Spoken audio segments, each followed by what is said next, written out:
আসন্ন টি-20 বিশ্বকাপ থেকে বাংলাদেশকে বাদ দিয়ে বড় ক্ষতির মুখে ভারত।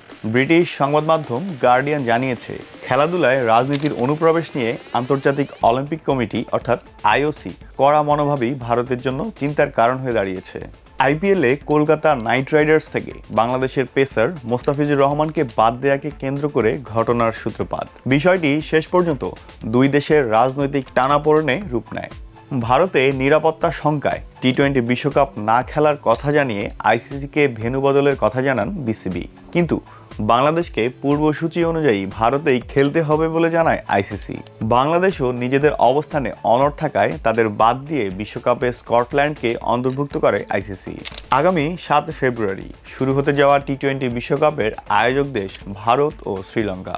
গার্ডিয়ানের প্রতিবেদনে বলা হয়েছে, বাংলাদেশকে ভারতেই খেলার কথা বলার সিদ্ধান্তটি আইসিসিরই, তবে এ বিষয়ে বিসিসিআইয়েরও হাত রয়েছে বলে মনে করা হচ্ছে। বাংলাদেশের ম্যাচ শ্রীলঙ্কায় স্থানান্তর না করতে বিসিসিআইয়ের পক্ষ থেকে আইসিসিকে তদবির করা হয়েছে বলে ধারণা করা হচ্ছে।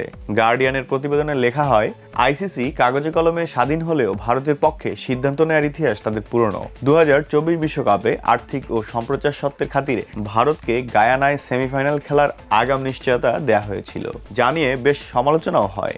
গার্ডিয়ানের প্রতিবেদনে বলা হয়, বাজে সময়ে এই রাজনৈতিক সমস্যার মুখোমুখি হয়েছে ভারত। গত মাসে দিল্লির 2030 কমনওয়েলথ গেমসের আয়োজক হওয়ার বিষয়টি নিশ্চিত হওয়ার পর এখন ভারতের পাখির চোখ 2036 সালের আহমেদাবাদ অলিম্পিক, যেখানে তাদের মূল প্রতিদ্বন্দ্বী কাতার। আন্তর্জাতিক অলিম্পিক কমিটির রাজনৈতিক হস্তক্ষেপের প্রতি সহনশীলতা আইসিসির চেয়ে কম।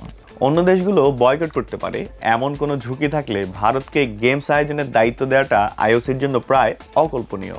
অলিম্পিক চার্টার অনুযায়ী ক্রীড়া সংস্থাগুলো সম্পূর্ণ স্বাধীনভাবে চলতে হয় এবং অলিম্পিক চলাকালীন যে কোনো ধরনের রাজনৈতিক বা ধর্মীয় মত প্রকাশ কঠোরভাবে নিষিদ্ধ। এর আগে জাকার্তায় বিশ্ব জিমন্যাস্টিক্স চ্যাম্পিয়নশিপে ইসরায়েলি দলকে ভিসা দিতে অস্বীকার করায় ইন্দোনেশিয়াকে অলিম্পিক আয়োজনের দৌড় থেকে সাময়িকভাবে বহিষ্কার করা হয়। ইন্দোনেশিয়াও 2036 অলিম্পিকের আয়োজক হতে চেয়েছিল, কিন্তু শুরুতেই তারা হোঁচট খেল। 1900 সালের পর 2028 সালে লস অ্যাঞ্জেলসে অলিম্পিকে ফিরছে ক্রিকেট। অলিম্পিকে ক্রিকেটকে ফেরানো হয়েছে মূলত ভারতের বিশাল বাজার ধরার জন্যই, তবে সেটা যে কোনো মূল্যে নয়। গার্ডিয়ানকে আইওসির এই সূত্র আরও বলছে, অলিম্পিক আয়োজনের যোগ্য আয়োজক হিসেবে বিবেচিত হতে চাইলে পাকিস্তান ও বাংলাদেশের সঙ্গে সম্পর্ক উন্নতির শক্ত প্রমাণ দেখাতে হবে ভারতকে।